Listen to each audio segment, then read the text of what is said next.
اعوذ باللہ من الشیطان الرجیم بسم اللہ الرحمن الرحیم اجیب دعوت الداعی اذا دعان آمنت باللہ صدق اللہ مولانا العظیم اللہم صل علی سیدنا و مولانا محمد وعلی آلہ وصحبہ وسلم تسلیما۔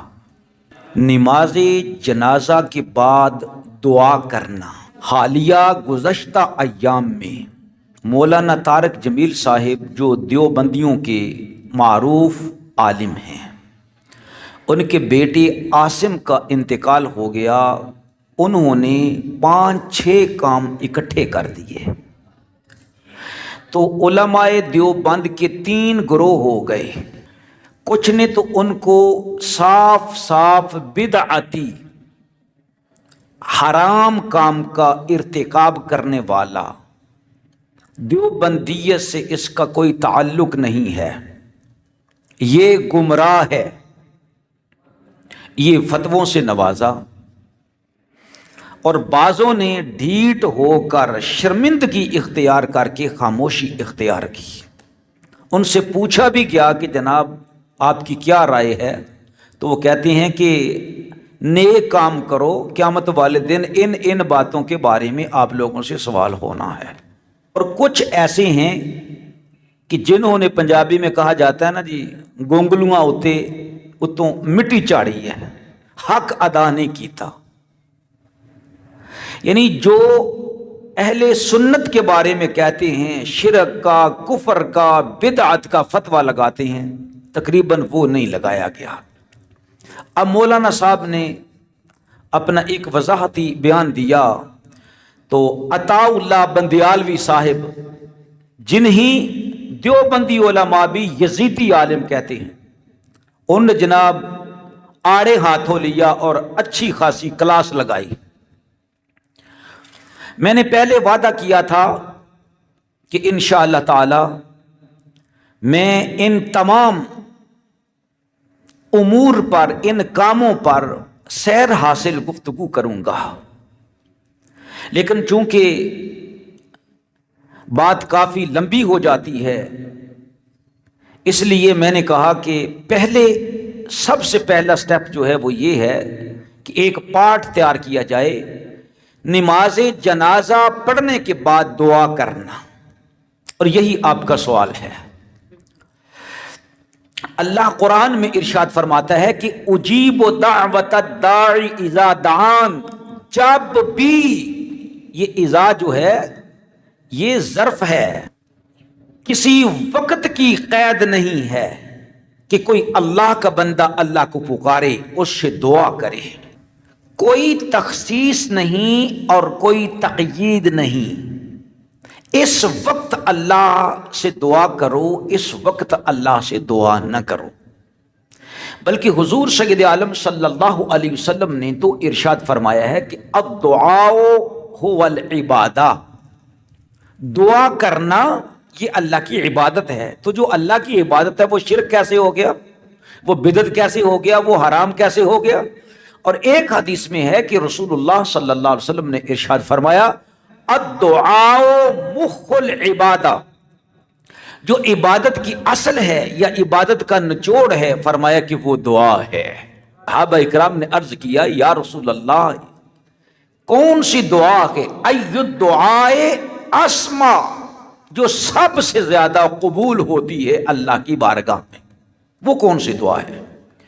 قال جوف اللیل الآخر ودبر الصلاة المکتوبات، نبی پاک علیہ السلام نے ارشاد فرمایا کہ وہ رات کے آخری حصے کا مڈ، درمیانی حصہ جو ہے، وہ دعا جو آدمی مانگتا ہے اللہ اس کو جلدی قبول فرماتا ہے، اور فرض نمازوں کے بعد جو دعا مانگی جاتی ہے اللہ تعالیٰ ان کو بھی شرف قبولیت جلدی عطا فرماتا ہے۔ اب آپ بتائیں یہ نماز جنازہ نفل ہے، سنت ہے یا کہ فرض ہے؟ تو یہ فرض ہے نا، یہ فرض ہے، چاہے کفایہ ہی ہے لیکن نماز تو فرض ہے نا۔ تو اس کے بعد نماز جنازہ کے بعد دعا مانگی جائے تو وہ کیوں نہ قبول ہو؟ لہذا دعا کے دشمن پیدا نہیں ہونے چاہیے کہ جس مکتبہ فکر سے بھی تعلق ہے لوگوں سے کہا جائے کہ یار دعا کیا کرو کثرت سے مرنے والے کے حق میں۔ اگر میں جاؤں نا کہ ان کے شیوخ حدیث جب انتقال کر گئے مر گئے تو مجھے معلوم ہے میں نام بھی گن گن کے بتا سکتا ہوں، لیکن پھر کیا ہوگا؟ وہی فتنہ شروع ہو جائے گا کہ جی کیا ہے یا نہیں کیا، کوئی جھوٹا سمجھے گا کچھ کہے گا۔ حالانکہ میں نے ایک ویڈیو کے اندر بتایا تھا کہ جو چوٹی کے اہل حدیث ہیں ان کا انتقال ہوا تو وہاں پر کتنے دنوں تک دیگیں چڑھتی رہی اور بار بار دعائیں مانگی جاتی رہی۔ یونیورسٹیز کے لوگ آ رہے تھے، کالجوں کے لوگ آ رہے تھے اور دعا کر رہے تھے، اور وہ بھی ساتھ کر رہے تھے، کسی نے نہیں روکا، ان کو کھانا بھی کھلایا جا رہا تھا۔ سمجھائی جی؟ بہرحال نبی اقدس صلی اللہ تعالی علیہ وآلہ وسلم کے صحابی حضرت ابو ہریرہ رضی اللہ تعالیٰ عنہ راوی ہیں۔ یہ حدیث ابو داؤد شریف کے اندر 3199 ہے اور ابن ماجہ کے اندر 1497 ہے۔ غیر مقلدین کے جو چوٹی کے محدث ہیں البانی صاحب نے بھی اس حدیث کو حدیث صحیح قرار دیا ہے۔ تو یہ ابن ماجہ میں بھی، ابو داؤد میں بھی اور دیگر کتب احادیث میں یہ حدیث مبارکہ موجود ہے کہ نبی پاک صلی اللہ علیہ وسلم نے فرمایا اذا صلیتم علی الجنازۃ اذا صلیتم علی المیت، جب تم میت پر نماز جنازہ پڑھ چکو فَأَخْلِصُوا لَهُ الدُّعَاء، تو اب اس مرنے والے کے لیے خلوص دل سے دعا کرو، خلوص دل سے دعا کرو۔ اب بات یہ ہے کہ یہ جو فا ہے فائدہ دے رہی ہے کہ نماز جنازہ پڑھ چکنے کے بعد دعا کی جائے۔ کہتے ہیں جی نماز جنازہ کے اندر دعا ہے، ہاں ٹھیک ہے وہ ہو گئی، لیکن آقا مولا صلی اللہ علیہ وسلم نے فرما دیا کہ جب تم نماز جنازہ پڑھ چکو تو خلوص دل سے مرنے والے کی بخشش کے لیے دعا کرو۔ اب یہ لوگ کہتے ہیں جی یہ بدعت ہے، یہ ایسے ہے، یہ حرام ہے، یہ ایسے ہے۔ جب ان کو یہ حدیث دکھائی جائے تو وہ کہتے ہیں ان پڑھ لوگوں کے سامنے کہ یہ تو حکم ہے کہ نماز جنازہ میں خلوص دل سے دعا کرو۔ بعض لوگ تو جو یہ کہتے ہیں وہ جاہل ہیں اور غافل ہیں حرف فا سے، اور بعض جو پڑھے لکھے ہیں وہ جان بوجھ کر گمراہ ہوئے اور لوگوں کو بھی گمراہ کر رہے ہیں۔ ان کو پتہ ہے کہ یہ فا کیا کہہ رہی ہے۔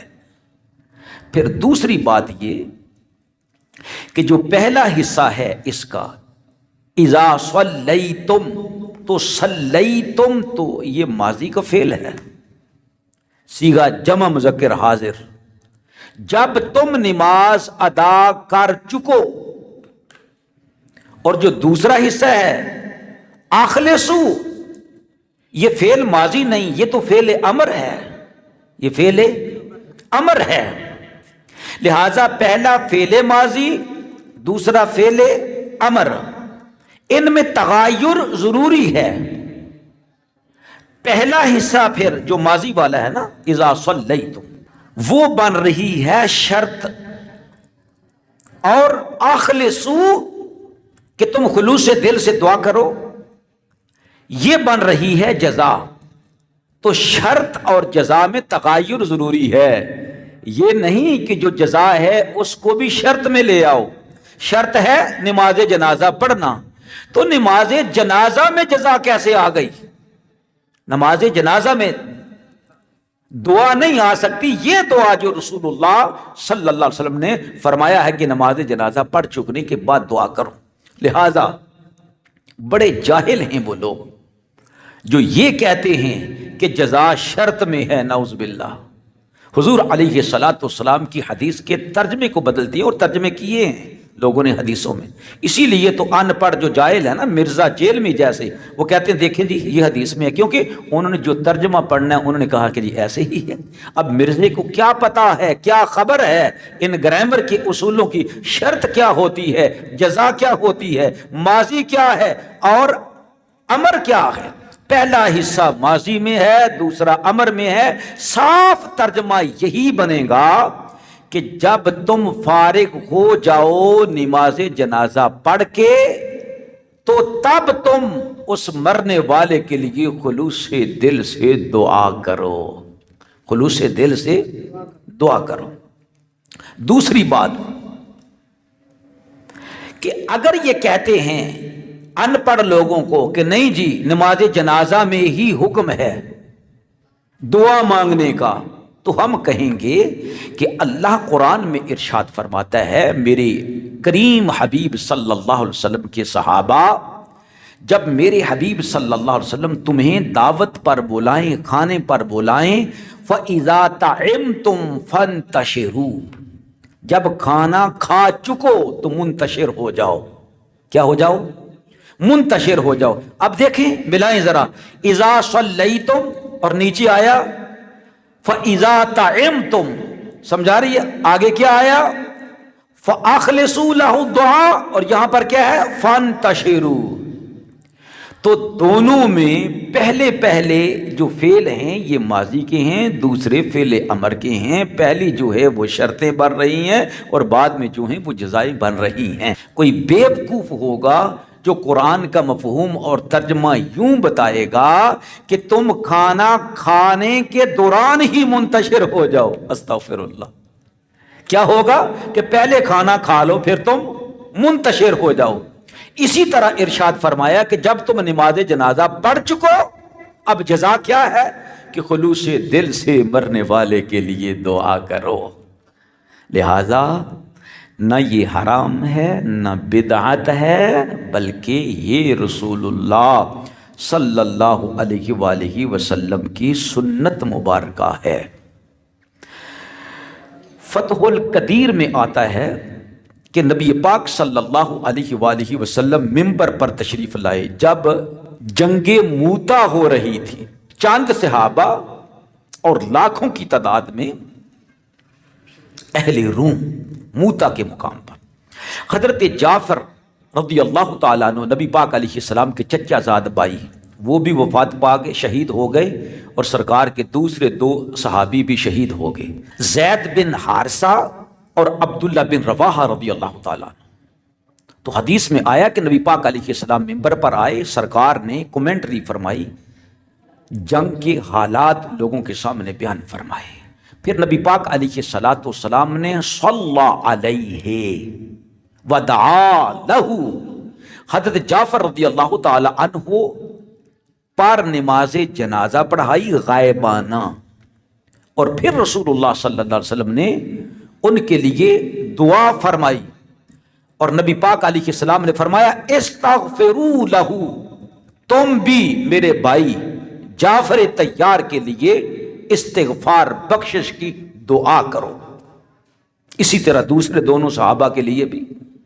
پھر بہقی کے اندر حدیث آتی ہے، حضرت مستزل رضی اللہ تعالیٰ عنہ راوی ہیں کہ میں نے علی رضی اللہ تعالیٰ عنہ کو دیکھا کہ نماز جنازہ پڑھ چکنے کے بعد آپ نے مرنے والے کے لیے دعا فرمائی. امام طحطاوی نقل کرتے ہیں کہ ان ابا حنیفہ اما ماتا، جب امام اعظم ابو حنیفہ رضی اللہ تعالی عنہ کا انتقال ہو گیا تو وہاں پر جنازہ پڑھنے والوں میں کثرت محدثین اکرام کی، فقہاء اکرام کی، بڑے بڑے جید علماء اکرام کی جو آئے، اور 6 لاکھ کے قریب اس وقت آپ کا جنازہ پڑھنے والے تھے. تو 70,000 قرآن پاک آپ کو دفن کرنے سے پہلے پڑھے گئے تھے امام اعظم ابو حنیفہ رضی اللہ تعالی عنہ کی میت مبارک پر. اور پھر یہ کہ نبی پاک صلی اللہ تعالی علیہ وسلم 2 شنبہ کو پیر والے دن وفات پائی. آپ صلی اللہ علیہ وسلم کو غسل دے کے تیاری کر کے حجرائے عائشہ میں سرکار علیہ الصلوۃ والسلام کو رکھا گیا۔ اب لوگ جماعت در جماعت آتے ہیں، آ کر کیا کرتے ہیں؟ درود پڑھتے ہیں نا۔ تو درود ایک دعا ہے، درود ایک دعا ہے کہ اے اللہ ہمارے آقا مولا صلی اللہ علیہ وسلم سے جو تو نے وعدہ کیا اس کو پورا فرما۔ یا اللہ ہمارے آقا مولا صلی اللہ علیہ وسلم کے درجات کو یوں یوں بلند فرما۔ حالانکہ بلند تو اللہ نے فرما دیے ہیں، ہم دعا کریں گے تو اپنے لیے ہی ہے نا۔ اب مجھے کوئی بندہ جواب دے دیوبندیوں میں سے کہ جو صحابہ اکرام ٹولیوں کی شکل میں رسول اللہ صلی اللہ علیہ وسلم کے سامنے جاتے، وہ دعا کرتے تھے یا نہیں کرتے تھے، درود پڑھتے تھے یا نہیں پڑھتے تھے؟ اور درود جو ہے یہ دعا ہی ہے، تو لہٰذا کتنے دنوں تک پڑھتے رہے؟ یہ بدھ والے دن تک پڑھتے رہے۔ نبی پاک علیہ السلام پر درود یعنی جنازہ، سب کے آخر میں حضرت امام المسلمین سیدنا خلیفۃ المسلمین ابو بکر صدیق رضی اللہ تعالی عنہ نے نماز جنازہ پڑھی، تو آپ کے بعد کسی شخص نے نماز جنازہ نہیں پڑھی، کسی شخص نے بھی نماز جنازہ نہیں پڑھی۔ لہٰذا وہ جو میں نے حدیث بیان کی ہے غائبانہ نماز جنازہ پڑھنے کی، تو صرف حضور علیہ الصلوۃ والسلام نے چند اشخاص کی نماز جنازہ پڑھی ہے، وہ بھی اس لیے کہ وہاں پر ان کی نماز جنازہ پڑھنے والے نہیں تھے، اس لیے رسول اللہ صلی اللہ علیہ وسلم نے ان کے لیے نماز جنازہ پڑھی۔ اس لیے غائبانہ نماز جنازہ نہیں پڑھی جائے گی۔ کیوں؟ کہ کتنے صحابہ کرام رضوان اللہ اجمعین شہید ہوئے ہیں، تو کبھی ابو بکر صدیق نے یا عمر فاروق رضی اللہ تعالیٰ عنہ نے یا رسول اللہ صلی اللہ علیہ وسلم نے کسی کے لیے نماز جنازہ نہیں پڑھی۔ جناب نجاشی رضی اللہ تعالیٰ عنہ اور چند صحابہ جو ایسی وادی میں تھے کہ نبی پاک علیہ الصلوۃ والسلام نے ان کے لیے نماز جنازہ پڑھی غائبانہ۔ اللہ تعالیٰ سے دعا ہے کہ اللہ تعالیٰ ہمیں حق بات کہنے کی توفیق نصیب فرمائے۔